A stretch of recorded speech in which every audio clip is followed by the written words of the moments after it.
දළදා වහන්සේගේ ආශිර්වාදයත් සියවස් ගණනාවක පැරණි සම්ප්‍රදායක් එකට මුහුණු අපූර්ව නගරයක තමයි අද චාරිකා සරහන් වැඩසටහනේ අපි ඇවිල්ලා ඉන්නේ.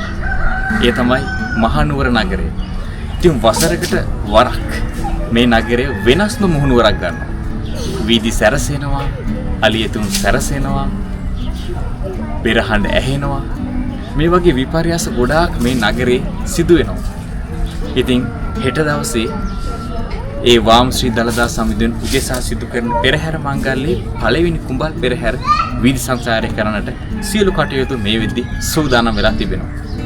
ඉතින් අද අපි වැඩසටහන මේ මහනුවර නගරයේ කොහොමද දළදා පෙරහැරට සූදානම් වෙන්නේ කියලා ඔයාලට තොරතුරු අරගෙන එන්නයි.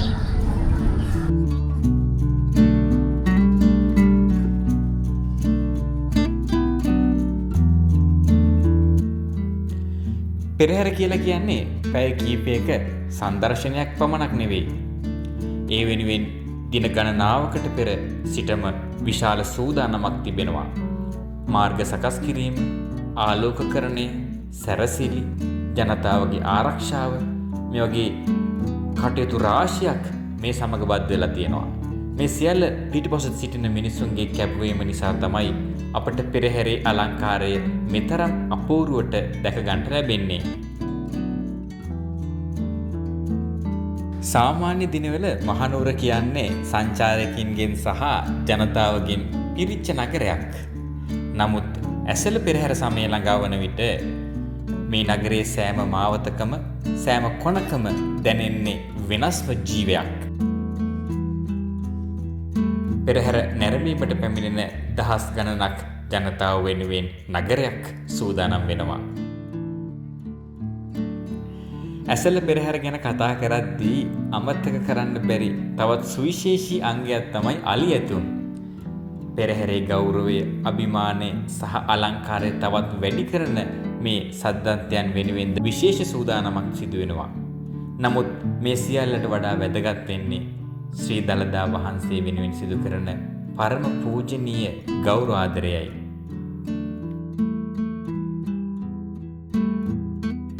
ඉතින් හෙට දවස වෙද්දී මේ වීදි පුරා දහස් ගණන් ජනතාව එක්රොක් වෙලා දෙපැස පෙරහැර බලන්න රැස් වෙනවා. ඒ වගේම අලියතුන්, නර්තන ශිල්පීන්, පෙරවාදකයන් සහ සාම්ප්‍රදායික කලාකරුවන් ශ්‍රී දළදා වහන්සේ වෙනුවෙන් සිය ගෞරවය පුද කරමින් මේ වීදිවල ගමන් කරනවා.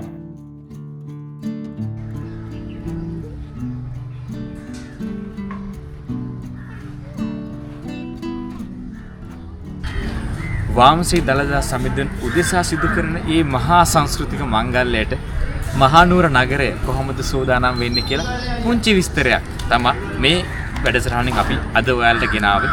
ඉතින් මේ මහා සංස්කෘතික මංගල්‍යයේ ඇසළ පෙරහැර මංගල්‍යය දින 10ක් පුරාවටම හෙට දවසේ ඉඳලා තිබෙනවා. ඉතින් අපි ආරාධනා කරන චාරිකා සරහන් වැඩසටහනින් දළදා පෙරහැරේ සියලු තොරතුරු අපි ඔයාලත් එක්ක බෙදා හදා ගන්නට සූදානමින් සිටිනවා. ඉතින් රැඳිලා ඉන්න මේවර දළදා පෙරහැර සමග චාරිකා සරහන් නාලිකාවත් එක්ක. ඔබ සැමට තෙරුවන් සරණයි.